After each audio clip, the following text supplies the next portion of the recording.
Have you ever had to deal with family court? You get this order and you think the words on that paper are finally going to bring some clarity. But what happens when the language itself is actually the problem? Today, we're going to dig into how the very words meant to create peace can, believe it or not, become a weapon. So let's just ask the question straight up. Does your court order feel like a clear roadmap that everyone can follow? Or does it feel more like a minefield where every little disagreement feels like it could explode into a legal battle? If that sounds even remotely familiar, well, you are definitely not alone. And this explainer is for you. So let's dive right in. The real issue here, it's not always about what's written down, but what's missing. And what's missing is clarity. We're going to define a concept our source material calls weaponized ambiguity. And it's kind of a perfect name for a hidden weapon that can turn a legal document into a source of constant, draining conflict. Okay, so what in the world does that actually mean? Let's break it down. There are really three parts to this. First, you have these vague terms, words like reasonable, respectful, or appropriate. Words that sound good, but mean different things to different people. Second, those terms get enforced inconsistently. What that means is the exact same behavior gets a totally different reaction depending on which parent is doing it. And third, and this is key, this isn't random. It systematically puts one person at a disadvantage, creating a really unfair power imbalance. Now, I know what you might be thinking. Hold on a second, life is complicated. Don't we need some flexibility in these orders? And you know what? You are absolutely right. Not all flexibility is a bad thing. But there's a huge difference between healthy, adaptable wiggle room and dangerous vagueness that basically just invites conflict. Knowing that difference is crucial. And this table right here, it lays it all out. Look at the healthy flexibility side.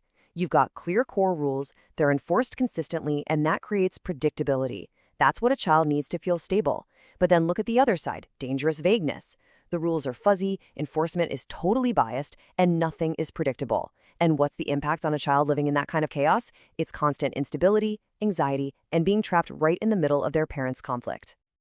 All right, so how does this actually play out in the real world? What do these vague clauses really look like? Let's dissect three classic examples that you might even recognize from your own paperwork.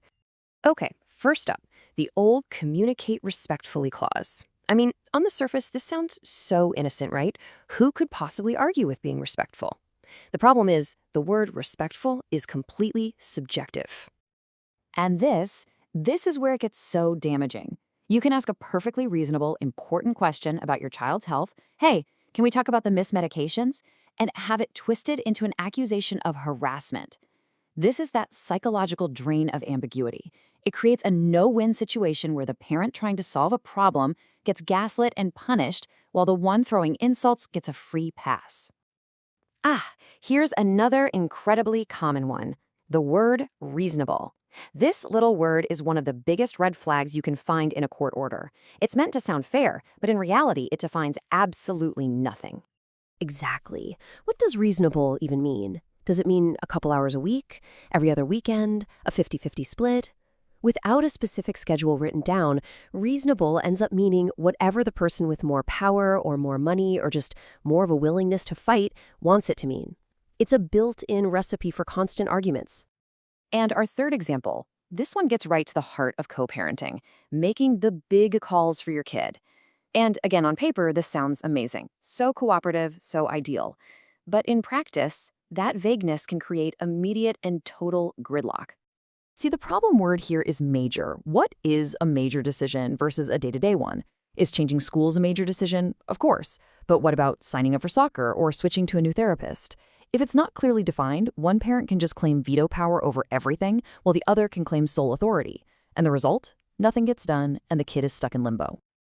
Okay, so we've seen the problem, and I know it can feel pretty overwhelming. But here's the good news. You are not powerless. You can fight back with clarity. So let's get really practical and walk through how you can start analyzing your own documents to find these hidden traps. Our source suggests this really simple 3-step exercise. First, print out your order and grab a few different colored highlighters. Mark those vague, fuzzy phrases like reasonable or in a timely manner in one color. Then mark the concrete, specific details like dates, times, locations in another. Step 2, make a list of those vague clauses and jot down exactly how they've been interpreted or, used against you. And finally, ask the clarifying question for each one. Could two different people read this and disagree on what it means? If the answer is yes, that's a red flag. Now, here's a pro tip. Don't try to fix everything all at once. You'll just get overwhelmed. Instead, focus your energy. Go through your list and identify the top 3, just 3, vague clauses that cause the most repeated conflict or pose the biggest risk to your child's well-being. Make those your priority.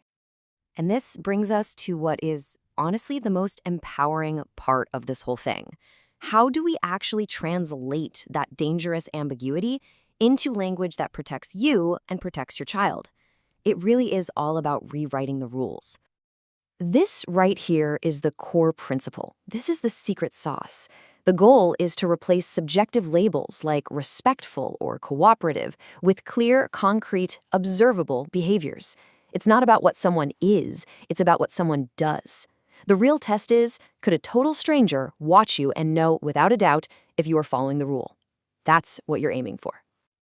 Just look at this transformation. It's night and day, right?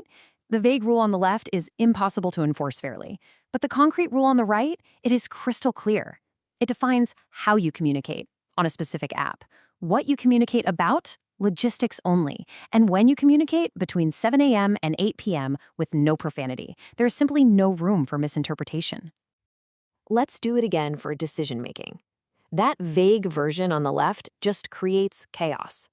But the concrete version on the right, it does 2 incredibly important things. 1, it explicitly defines what a major decision actually is, things like school changes or medical procedures. And 2, it creates a step-by-step process for what to do when you disagree. It gives you a roadmap, not a minefield. So, here is the ultimate test. For any rule in your order, ask yourself this one simple question. If I handed this sentence to a complete stranger on the street, would they know exactly what to do? And, just as importantly, what not to do? If the answer is a clear yes, then you know you have a strong protective clause. And that really brings us to a final thought. This whole principle of clarity, it goes way beyond court orders, doesn't it? Think about your job, your relationships, even your own personal goals. What's one vague rule in your life right now that's causing confusion or conflict? And how could you rewrite it to be specific, observable, and crystal clear?